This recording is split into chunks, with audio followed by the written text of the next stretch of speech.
So hello everyone and welcome back to Paragliding Banter. This is also a very, very special episode because we have Kelly Farina, the man in the house. I was looking forward to this chat for a long time now, and we finally get Kelly on the chat and the podcast, and I'm really excited. We are actually doing this through a Zoom call, and I can see Kelly, and it's such a good thing to see him in person or at least online, and not just have to chat with him all the time. Kelly, as you know, is a very well-known figure in our sport. We've all been referring to his book or some kind of video, and we've always been talking about what he's shared in the book. He's the former British team member. He's also the chief coach at masterparagliding.com. Obviously, he's the author of Master Paragliding, the book that we all of us have read and tried to understand and tried to see where we stand in the knowledge that is shared over there, and try to increase our speed of progress using the book.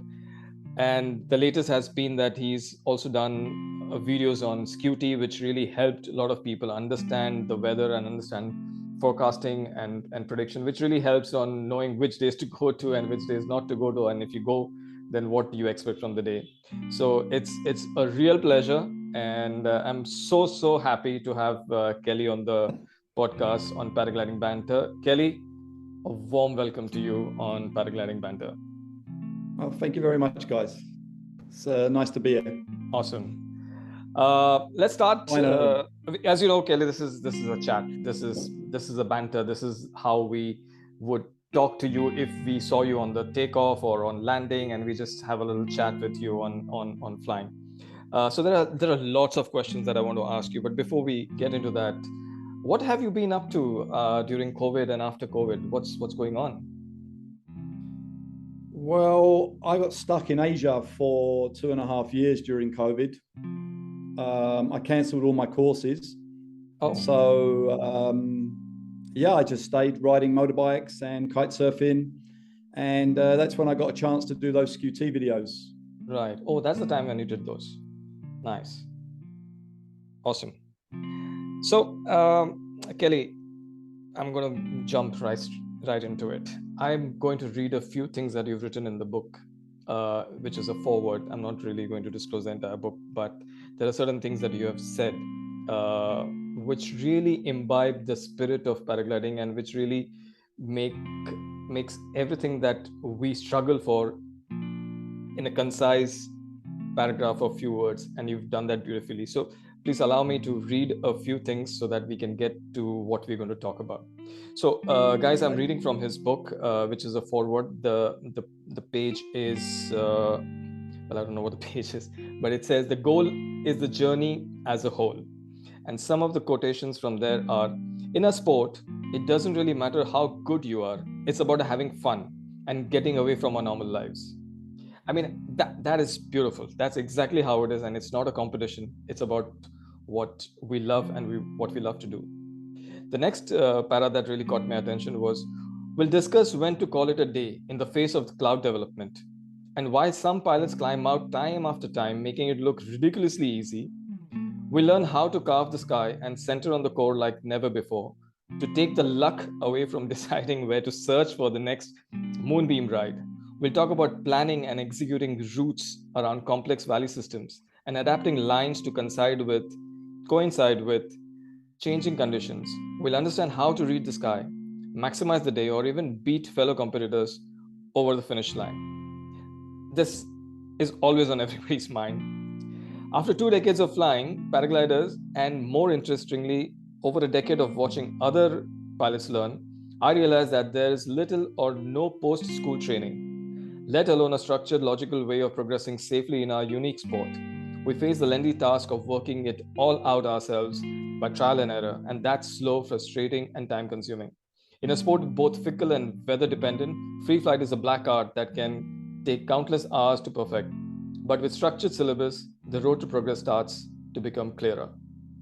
And the last one, when learning any subtle black art, there should come a time when the student, and we're all students, comes to realize that the more you learn, the more you see how much more there is to learn. and that is what keeps us all addicted. Kelly, I don't know what to say on this Did I because write this is. that? Sorry? Did I write that? Jesus. Yeah. All right. Yeah, it makes sense. And it's Yeah, spot I on. stand by it still. It's spot on, really. And especially on the days when you see other pilots, climb out day in and day out, and you're wondering why you didn't climb out. And I think the first thing that you wrote about paragliding is that it has to be fun, and that's why we are in Yes, we of are in course. it. Yeah, we have our own lives and work schedule and family, but we want to make it fun, and that's why we are here. So, and how you keep it fun is by keeping the expectations realistic. Right, and that's the toolkit that we speak about later on, and knowing how to make it work. And understanding where we are on the progression pyramid, and as you said, the first thing was the goal is the journey, right? Right. So to enjoy every step and understand where you are and not be disappointed if you are not where you want to be in 5 minutes. Right. So it takes a lot of patience and a lot of understanding and trial and error, like you said. But your book really has helped a lot of people increase their speed and progression. I want to talk about this. I've a lot of podcasts that you have done before. They have touched upon all these topics, and it's going to be repeat if I do that. But what I really wanted to understand was, what made you write the book? How did you come up with this, and how did you learn? How long did you take to understand this so well, and even get it into those words so beautifully? Okay, so first of all, when I first started guiding people back in the early 2000s, I started in 2002. In the beginning, I was just happy that people would come and fly with us.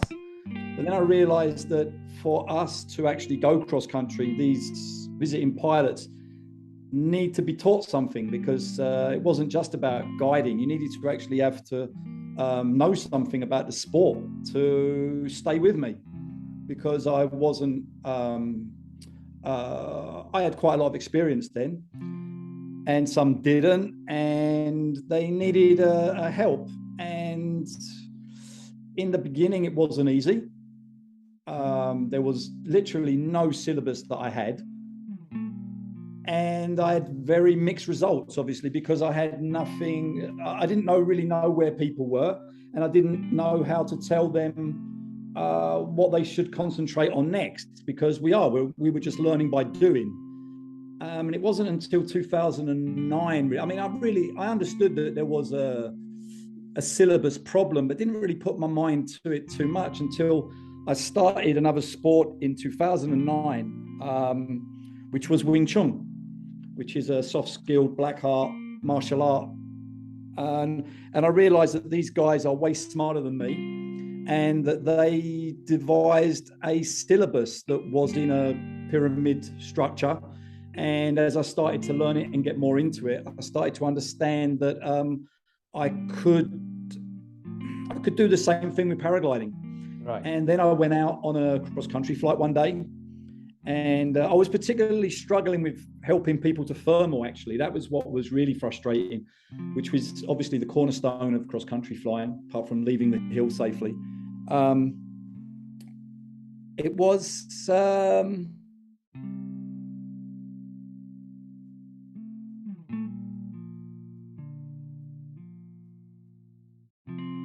I think we've lost Kelly for a bit. Hold on, guys.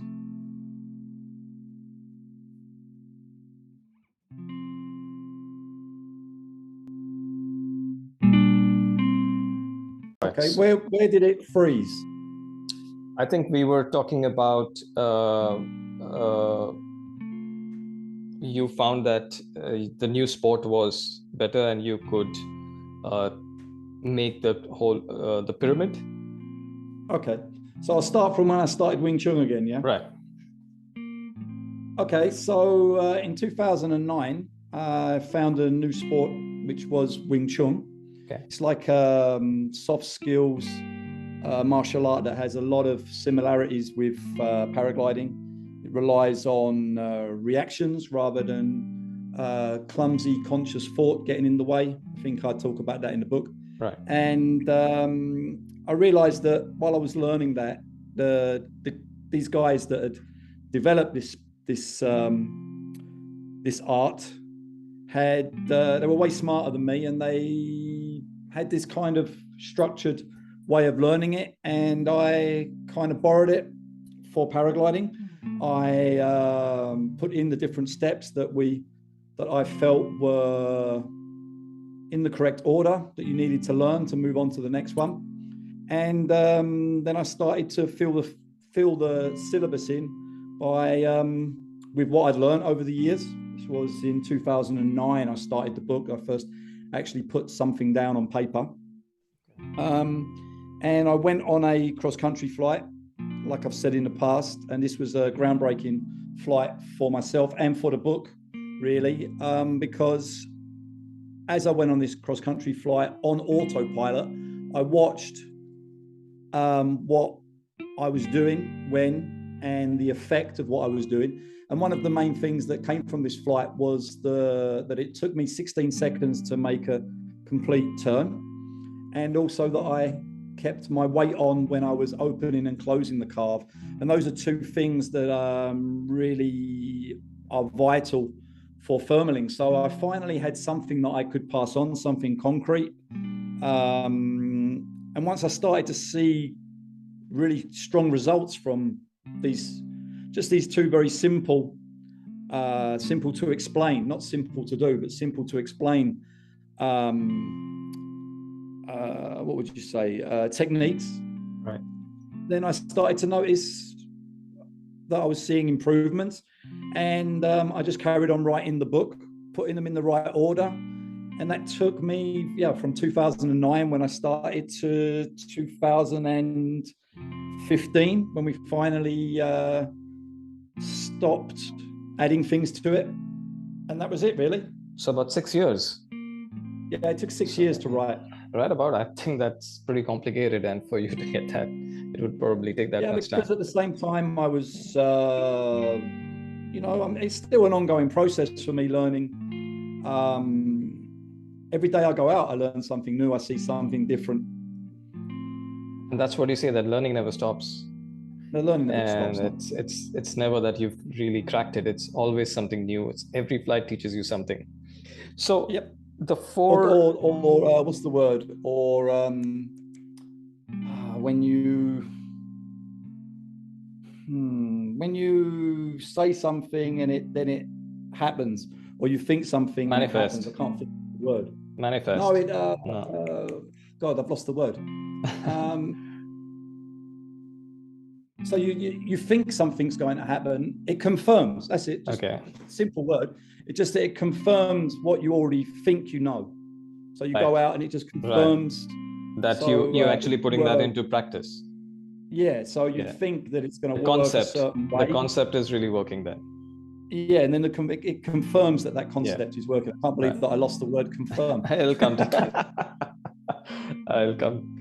Right. So it's very interesting that you realized that it took you 16 seconds to do that, and every quarter when you were turning, you're taking 4 seconds. So I was just going to ask you that question later. That's where the 4 for 90 rule comes from. Yep. Yeah. So I was going to ask you, but I think we can talk about it now, because before this, nobody knew about this, or nobody thought of, or nobody put that down in a structured format. The 490 rule came from. I didn't see it written down anywhere. It just came from that flight. Right. And because we don't have a tape measure. Right. We don't have a laser pointer. So we don't really know. I mean, I can tell you that a 16-second turn is around 58 meters. Right. But 58 meters diameter, how are you going to measure that? Everyone can count, right? Right. That's a good one. Right. We'll come back to that. I've got a few follow-up questions on that. But let's just go with the next obvious thing is when we're going to start from start. Like, there's a pilot who comes in, does his courses, and now is free flying. And then there's the whole question about progression, moves from EN-A to EN-B. And then now there are choices in EN-B. There is low, mid, high. And eventually moves on to other gliders. Now that progression depends on a lot of key factors. Like you said, at least I am in between of learning before your book came out, and then the courses coming in, and a lot of experience and a lot of change in the glider design. So my progress initially was very slow. I was on an ENA for many years and really didn't progress much because I thought that was enough for me. But then when I moved on, it took me some time and some trial and error and some learning from the books that really helped me progress faster. So when a new pilot now comes in, what I have been noticing is their progression is way faster. They are going and doing bigger sites earlier. They are taking more risks, and uh, they would probably do what I did in about 6 years. They would probably do it in 2 years, right? So there has been a little change in everything. Uh, Probably your book contributed mostly to that because you've really made it easy for everyone. But what do you perceive now? Is there a change in the flying scene today with all the designs and gliders and Obviously, teaching? performance has never been so accessible. Right. Flying sites that were things of legend, Right. Myths like Kushida, beer, back in the day, and the Dolomites. Right. These were things that you heard about. You might have seen photos in a magazine, but then the advent of GoPro came, and then social media, obviously, and made these sites more accessible.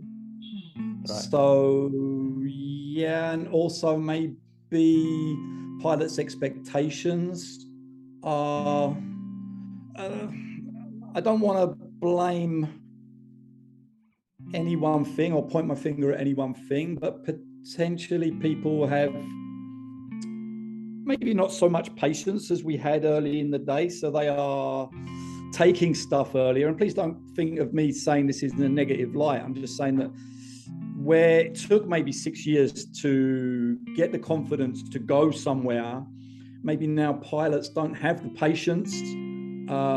They don't, the performance is accessible. So they say, why not? I'm going to go to Kushida, where back in the day when I was coming up, I heard of these places, but I wouldn't dream of going there. I don't know, maybe, I don't know. You tell me what you think it is. So I'm not sure. I've got some opinions about it that maybe people don't lack.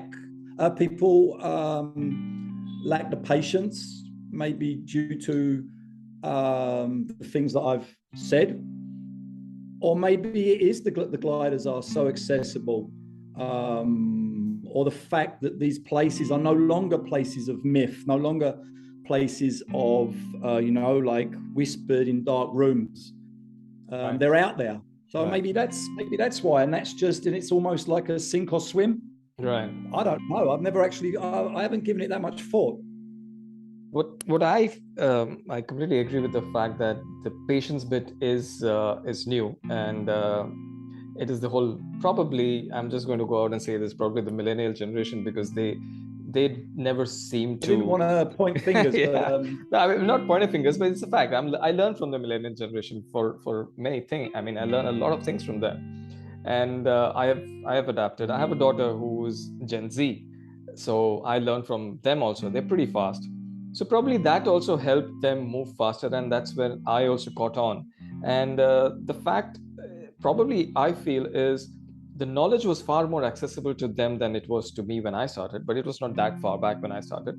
And with more pilots coming in, there's a lot more sharing, so their progression is quicker and more accessible. Is like you said, probably that's the scene. But yeah, I do see a lot of changes and a lot of fast movement, which is great, which is just really good for our sport, right? So I want to get into the thermaling bit now that we have seen the progression move on faster and people are getting it done faster. But then the whole point of progression is, if you don't know how to fly, if you don't know how to climb, if you don't know how to do distance, this progression is of no use. So the point is, when you're thermaling, and we were taught to count 1,000, 2,000, 3,000, 4,000, and then turn. once you enter a thermal. But now with your concept of carving, we take 4 seconds to turn in every 90 degrees. I don't know if, although I've read it, was I able to really keep it in mind, because there are several things happening. First, sometimes the thermals initially is turbulent, and that's going on in your mind. And the second thing, if there are other people in the gaggle, you're really not concentrating on the turn. But we get the idea that we know that we need to turn in that much turn. And like you said, keeping the weight in. And the way I learned the weight in part is from advanced epsilon. I used to fly advanced epsilon 7, and that really worked with the outside brake. Other gliders really not so much with the outside brake. So there are different ways of doing it. What would you suggest to a person who's just started flying or is trying to hone the thermaling skills better than the others, like even I'm trying now? Is there any other fine tuning needed to this rule practically? To learn it, we need to do it in the 3 steps. Right. So I would suggest, first of all, get the radius. Okay. Right. And the radius is 4 for 90. Right. Enter the turn. Enter the turn up with 5 seconds for the first one, just so we're not just wanging it round and swinging through and losing height. Now let me take this back. First, the most important thing is to be clean, is to be smooth. Right. Okay. But first of all, we need the correct radius. Right. Okay. And the radius is 4 for 90. Let's just keep this super simple. Right. Radius is 4 for 90. Once you've understand and got it in your kind of body clock what a 4 for 90 turn feels like, even you can count it for sure out loud if you want in the early days. That's not a bad thing. I mean, I still do that when I enter a thermal if I think it's worth entering.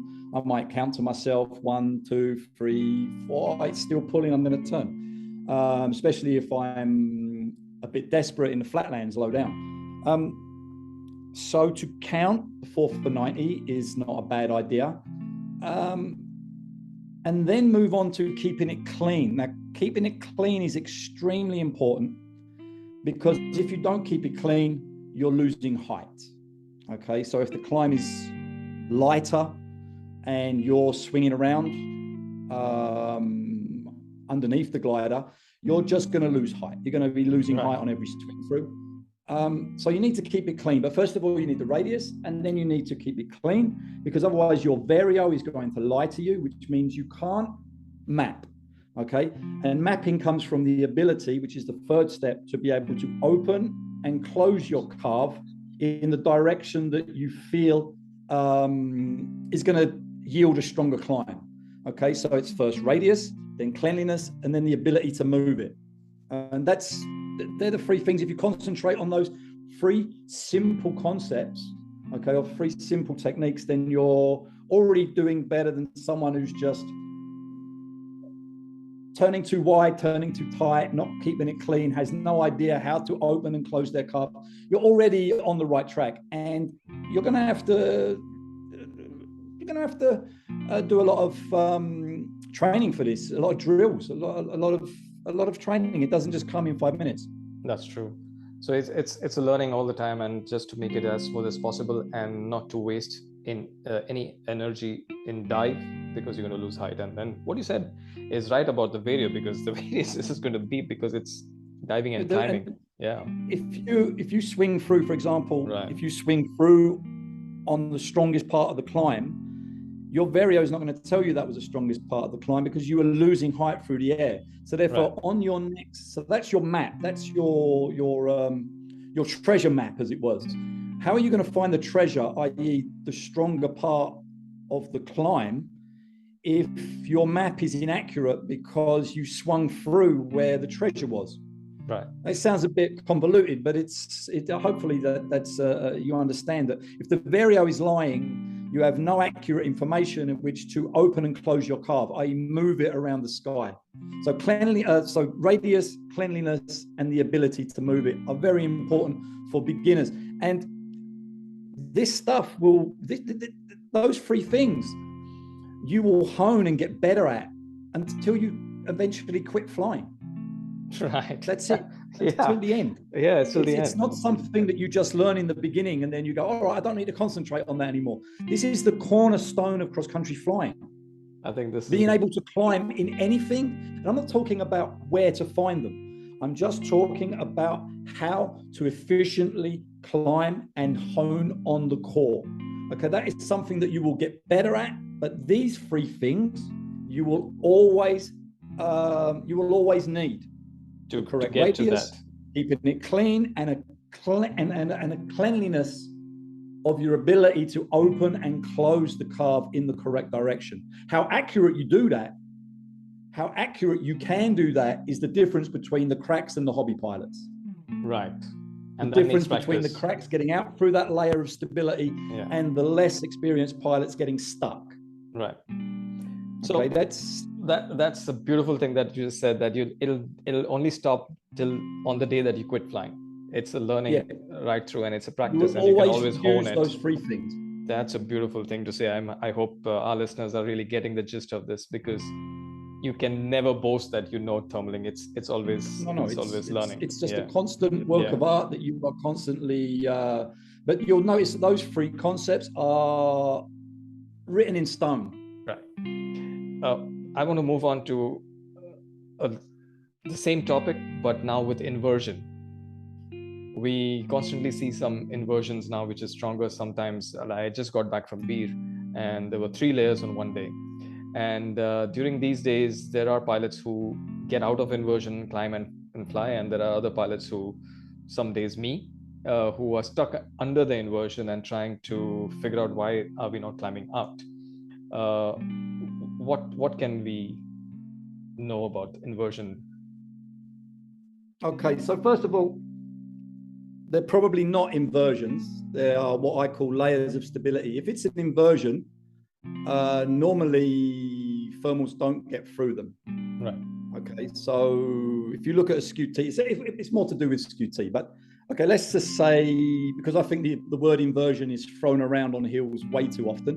Okay. I find that they're normally just ledges in the stability, okay, in the instability, that just bumps in the stability, which slow the thermal down. Okay. Now, if the question is how you get through them, okay, so what you have to understand about the thermal is that it's not Sonic the Hedgehog.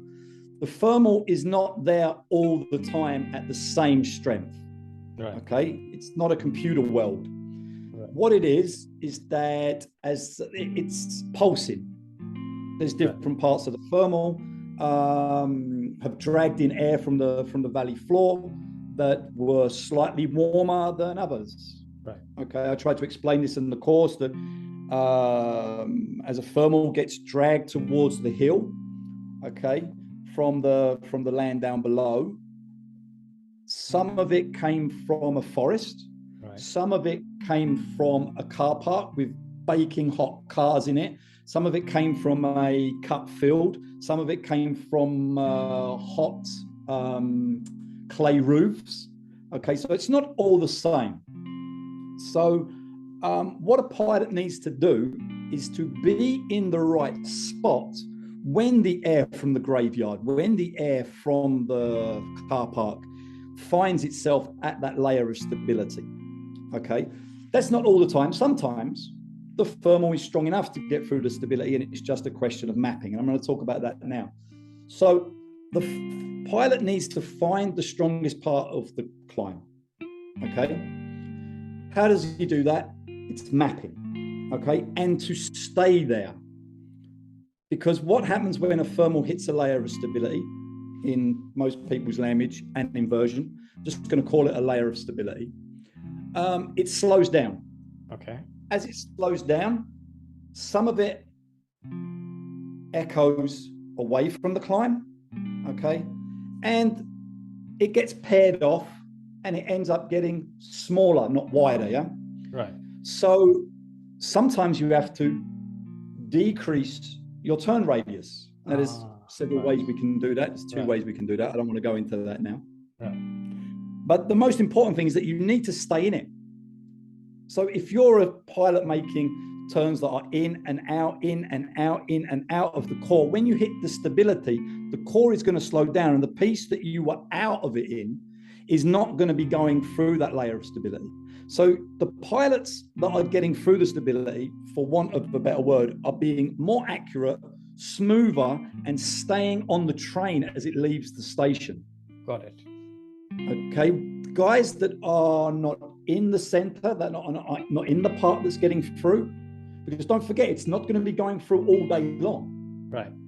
Just said that there might be cooler air dragged into it, still enough to rise, but not enough to get through that layer of stability, potentially. Right. So it's a case of staying in the right spot, or finding the right spot, staying in the right spot, and not wildly swinging around.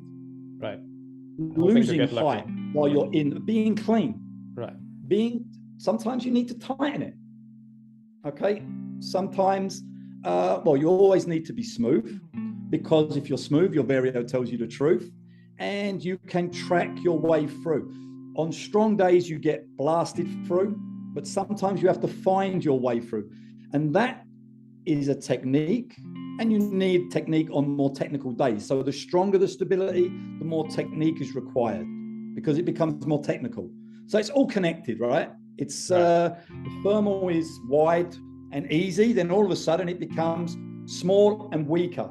Right. Everyone comes up when it's strong and wide, but not everyone comes up when it's slightly weaker and narrower, and also potentially more stable, more turbulent, because the stability gives it an earthquake effect and makes it move this way and that way, and you have to track with it.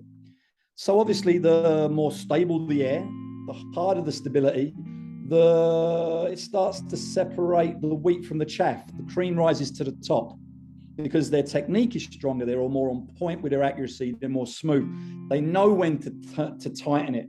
If they're building energy into the carve on one side, they're sharper on one side. They use the rest of the turn to bleed out that energy. These are all pretty high-level techniques, not just this 4 for 90 basic carve. There are several other tools that I keep in my toolkit for what I throw at different shapes. When I see a particular puzzle, I don't try and put the square peg in the round hole. I go, that needs this particular shape. Right. And this particular, you just try and match nature's hand. So well explained, Kelly. I understand what you say. And it also, what comes to my mind is, if, like you said, at the stability level, at the layer, if the thermal, which was at 2 meters per second, is now at 1 meter per second on the top, and it's narrower, if your turns are as sharp as what they were at 2 meters, you probably are going to lose 2 meters in a 1 meter. You're going to lose 1 meter, because your turn probably could be in a high energy, which loses 2 meters rather than going up 1. So maybe you keeping it clean and should match with the energy of the thermal. But obviously, so what you're saying is that this is one way of tightening your turn, right? Which is to bank up harder, right? But sometimes the climb does not forgive that amount of aggression, because the climb rate has shrunk. Right. The climb rate has decreased. So therefore, if you drop the nose and start to tighten the radius, you're obviously going to be exponentially losing height. Right. So there's another way to tighten it, which is slowing it down. If you actually do the mathematics, you can slow it down. Still 4 for 90. But if you slow the inside down, slow the outside down, 4 for 90, you don't have that same carve. You have more of a plum rather than this. You have more like this. But what you're doing is shrinking the radius. Staying more on the left. Yeah. That's awesome. That's really. It's just mathematics. Yeah. It's just mathematics. Yeah, but really apply that. Go around, but you're going slower, so you shrink the radius. And also to keep that in mind, and imagine that while you're flying, and that's the key. Awesome, cool. So now that we're done with thermaling and we're done with the layer of instability. That's interesting, because people don't talk about these layers of stability and how to get through, and this is something that I talk about every week on my courses, because I think it's very important, because everyone comes up when it's big and strong, but not everyone comes up when nature throws some technicality in there. Yeah, and also it depends on pilot to pilot. Now I'm going to talk about myself because I prefer more acro. I'm more of an acro guy. I like to throw the wing around. I want it to dive and stuff. So my general flying style becomes that. But when I'm flying XC, I need to train myself to like make it flat, make it smooth, keep it quiet, and don't breathe. Concentrate. That doesn't come naturally to me. So I need to try that. So that's another thing I think our listeners should also understand, that your flying style, your concentration for different kind of sport, the different stream of sport, acro versus XC or anything else, is dependent on what you're doing that day and what kind of site you are in. Like for example, if it's a mountain and it's springtime and it's growing very fast and high, everybody's climbing. But like you said, in our home site, sometimes we really struggle to climb and we are doing ridge lift and waiting for us to climb, and that's when the real cream rises to the top. So that's good learning and good practice on those days. Best training. Right. So for the screwdriver days, the screwdriver for the thing on your glasses, right, as opposed to a sledgehammer for the really strong spring days. You need both and everything in between. So you need to have. I talk about this in the book. Yeah, I read that. So it's about the toolkit. It's about the toolkit, and it's about what you have and what you bring the right tool for the right job. Yep, right. Exactly. Well, it's what I was saying about the round peg in a square hole. Same thing. Using the right tool for the job. Yeah, that's so important. So I'm going to talk about something that's really close to me and really pissed me off at one point of time, was the weather. What happened was I used to go to our flying site, which is in India, Kamshet, and we would end up there, and there are these local pilots, all our friends, and the other schools, instructors, and everything. Everybody's got a view on the weather. Oh, we're all para-waiting. Oh, it's going to change now in 5 minutes. Oh, it's going to be so strong. It's going to be light. It's going to come in this direction. And I would wonder, how do you know? Why are you saying these things? On what are you basing these things from? So once I got really frustrated and went back home and I did my study, I got through SQT and stuff like that. I learned all that down, the DALR and SALR, and I learned it and tried applying it. And it was successful to a point. And then I stumbled across your SQT videos, which really helped me. So now I do a lot of forecasts on different models. I use SQT, I use XC Skies, I use Windy, and I just correlate that and check a lot of things. I check the LI, I check CAPE, I check buoyancy and shear. I also check the lifted index. So I do a lot of things. For me, that has been. I just look at SQT and wind, and that's it. Yeah, just out of frustration, because like you rightly said in the book, that it's the day. You need to know what kind of day is going to be prepared and to be able to make the best out of that day. So weather is something I think pilots really don't spend a lot of time on that. So how did you come across with this SQT? What made you think about this? Good question. I can't remember when I really started to concentrate on SQTs, if I'm honest. Was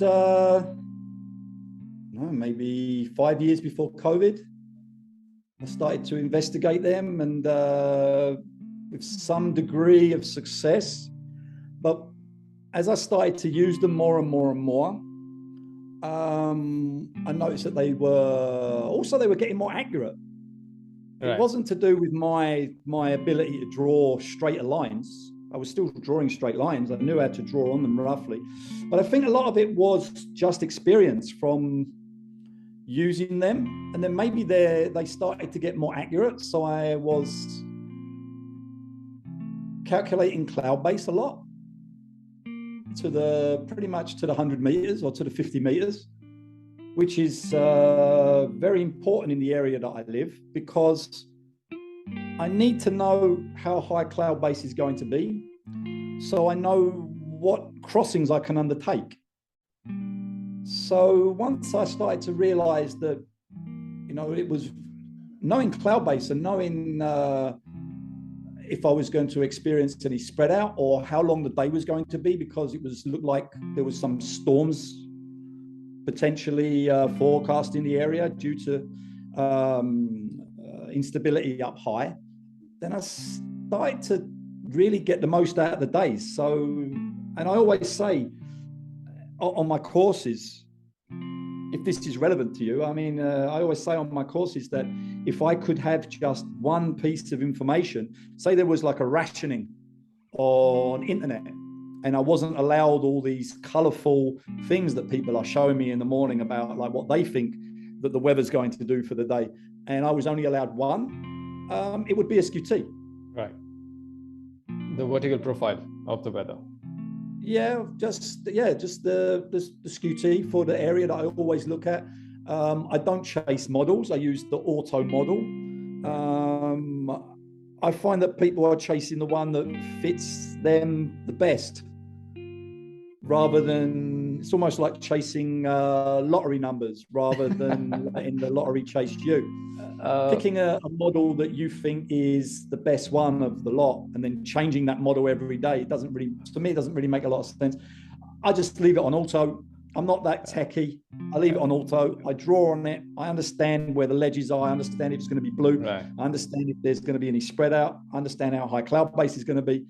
But also what I was doing with SQTs, I don't know if this is what you want me to talk about, but if I'm unsure on a SQT in the morning, right, then I would do a dew point test myself with I always carry a thermometer with me for my briefings. Oh, okay, and I always get some ice, some tap water, and I chill the water until I see condensation on the side of the glass. Okay. Measure the dew point of the air, and then I will then see if there's a correlation between what I'm seeing on the mountain, right, and with what the real dew point of the air being pulled towards the mountain is. So wow. if there's a 5 degree dew point difference on the ground, that's going to change the cloud base by 500 meters. That can be the difference of me setting a 40-kilometer route or a 90-kilometer route. Right. Yeah. So because I can cross certain badlands. Right. I can cross certain valleys. So it's 1 degree per 100 meters. 1 degree every 100 meters. Yeah, obviously.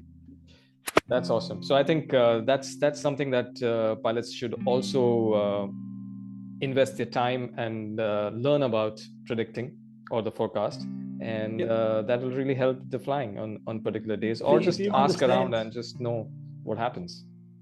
If you understand the day, you understand everything what you can do that day.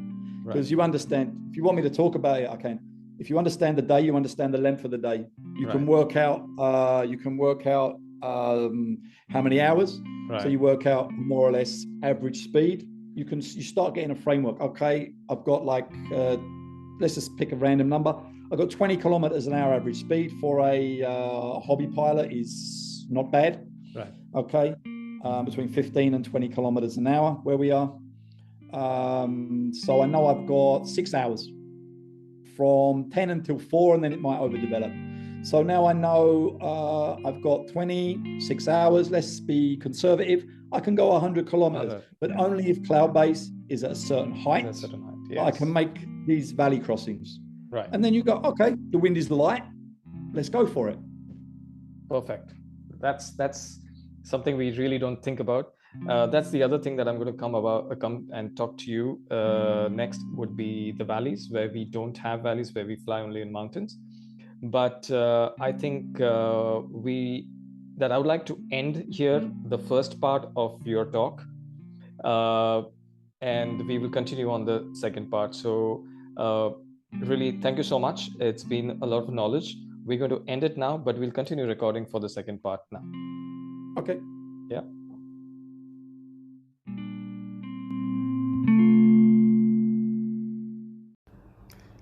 Thank you for listening in. This was part 1 with Kelly. Part 2 will follow the next week. I do apologize for the technical glitch we had, and I look forward to meeting you guys again in the second episode with Kelly Farina. Thank you very much.